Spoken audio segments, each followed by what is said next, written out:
two-year DFES research project examining ways of raising boys' achievements has found that literacy can't be separated from issues of self-esteem and preferred learning styles. Dr. Eve Bearne was one of the researchers.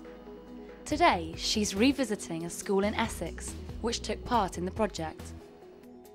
Ardleigh Green School was chosen to be part of the project, particularly because they were scoring very highly in literacy, but most particularly because the boys' and girls' literacy levels were very close to each other.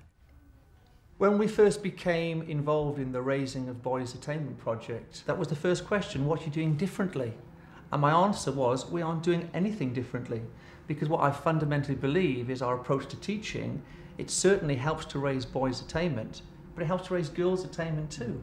So, to be honest, we're not doing anything because they are boys. We're treating boys equally to the girls.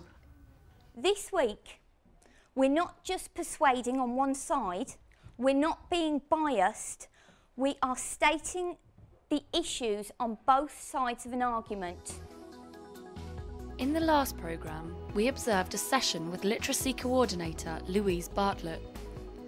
Louise introduced her Year 6 Mixed Ability class to a new text type, the Balanced Report. After watching video clips on fox hunting, Year 6 discussed the issue at length before beginning to write. There are several keys to the success at Ardleigh Green. One is the management of the school and the way that the curriculum is part of a systematic and planned review, which takes account of where the children are, where they might be going. Most particularly within that were John's commitment to two key things, that is speaking and listening and mixed ability teaching.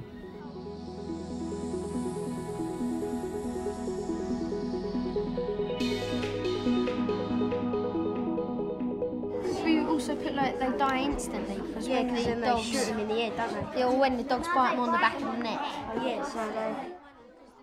I've watched the very youngest children in this school being put in a position of having to present their ideas to their peers, and it's tough when you're 7 and 8, and they learn that it's cool to know things.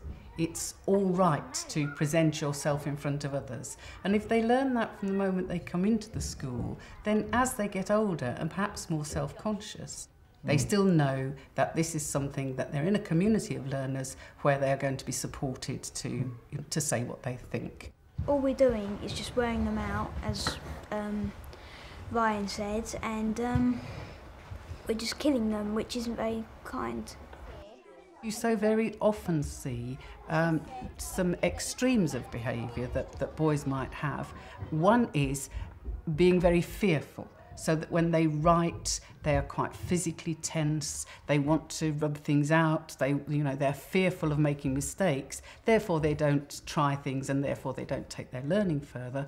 Or another extreme reaction to fear and worry is to act up, so that you may have a kind of bravado, which is a mask for feelings of insecurity. The projects that have encouraged that presentation of self publicly have made a lot of difference to the way that boys feel more self-assured.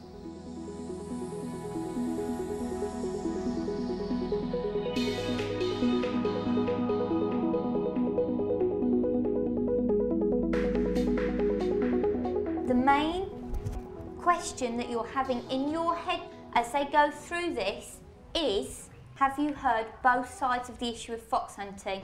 Speakers and listeners, if you go. Hello, welcome to Channel 5 News.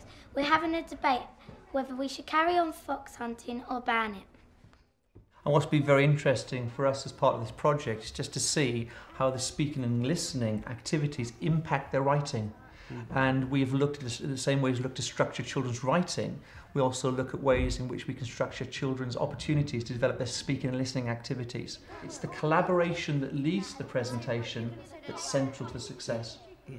The presentation is an end in itself, but the actual way in which they work, they engage, they have to take on responsibilities, different points of view, and with the sort of activity this morning, the whole about balanced, you know, reports, etc., how it stems out of the speak and listen activity is quite remarkable. Foxes deserve to die if my poultry can die. If you know that the way that you talk to a group is influenced by their response, then when you come to writing, you're aware that you have to include a certain amount of information specifically for that reader. The other thing, of course, is that it gives the writing pace. When they've rehearsed things through talk, they know how it should go when it's written down on the page. They know that punctuation is a key factor in this, and so you get both voice and pace in the writing, and that's evident in all of the children's writing. Now, you've seen both sides of the argument. Now it's your turn to decide. Should fox hunting be banned?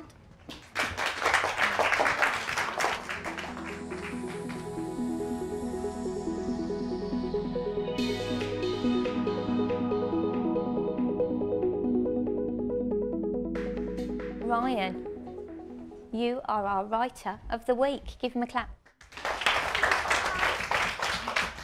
Taking the topic of recycling, it's been brilliant to see the children so excited about taking their letters home.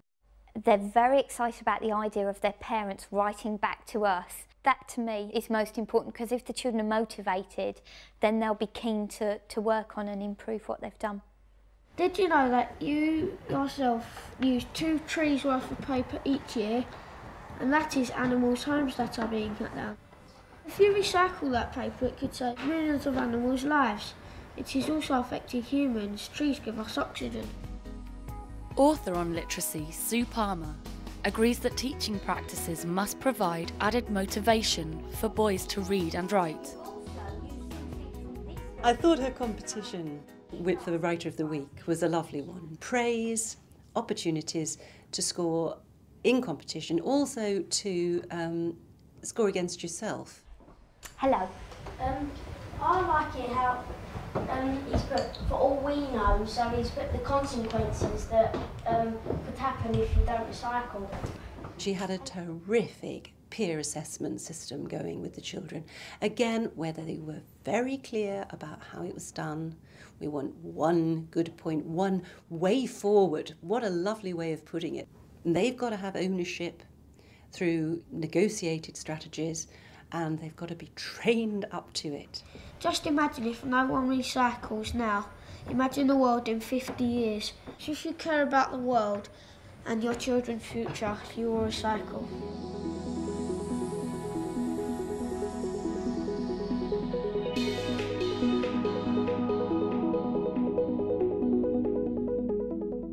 There are lots of opportunities for the children to achieve outside of literacy, which then has a knock-on effect on what they do in the classroom. So we have quite a high focus on sporting activities. We have a large range of after-school clubs, ICT clubs, drama clubs, that catch children's interest that they then bring back into the classroom in terms of motivation.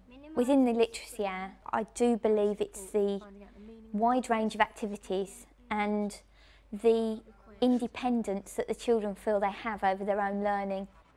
Every child on a weekly basis has the opportunity to work on an IT activity. We have this variety of teaching which comes together, which undoubtedly contributes to the improvement in standards for boys and for girls. And John has also encouraged each of the year groups of teachers to plan collaboratively and particularly to integrate any literacy work that they're doing with other areas of the curriculum, so that you have a coherent, planned and well-managed series of literacy plus other subjects to support the children's development.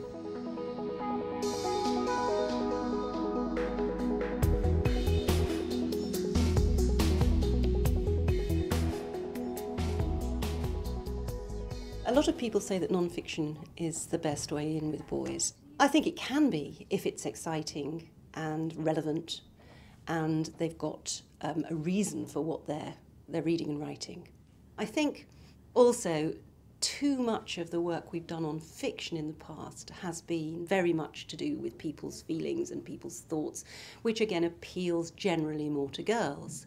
But that doesn't mean to say that fiction can't be a good way in for boys. If you've got no idea what to read, some people do a little report on a book that they like, and you just read through it, and then you see if you like any, and then if you do, you go and look for it. Getting children to recommend a text to a friend was an idea for really just stimulating reluctant readers, or readers that haven't yet found any reading material that they think, yeah, this writer's for me. The idea being that if they enjoyed their company and they enjoyed the same sense of humour, chances are they're going to enjoy the same type of reading material or the same type of text. I wasn't really confident when I was in primary. I didn't really like reading a lot. But then once I got into the books that I did like, because in primary they give you set books and I don't really like them. But once we get into junior school you can pick. So I got a lot of them. I got the books that I liked and then I got into reading.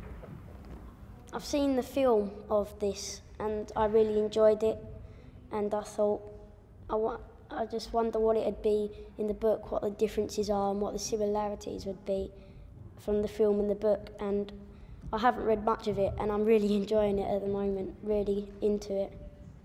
There's lots of books that boys enjoy reading. It's basically choosing material that you know your audience is going to like, whether it's fiction or non-fiction, and making sure that the activities you do relating to it are as meaningful and as motivating as they can be. And that goes for everybody.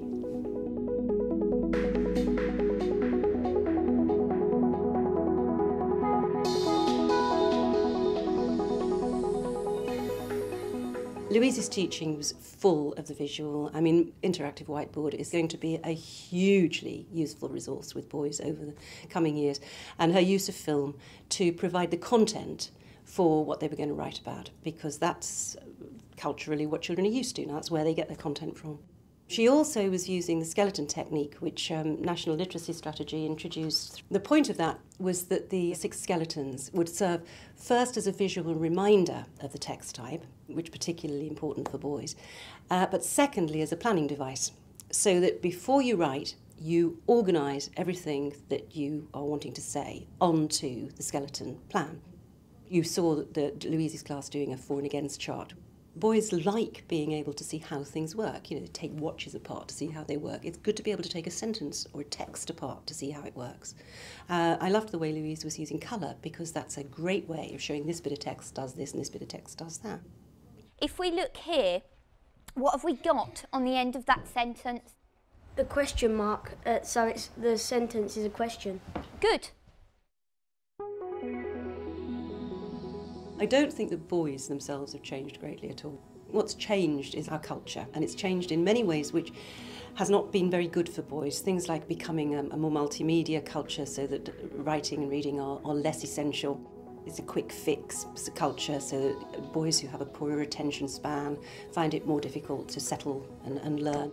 As the culture's supported the way boys are, it's meant that it's harder and harder for schools to bring boys into the linear literacy line, which is not necessarily natural to them.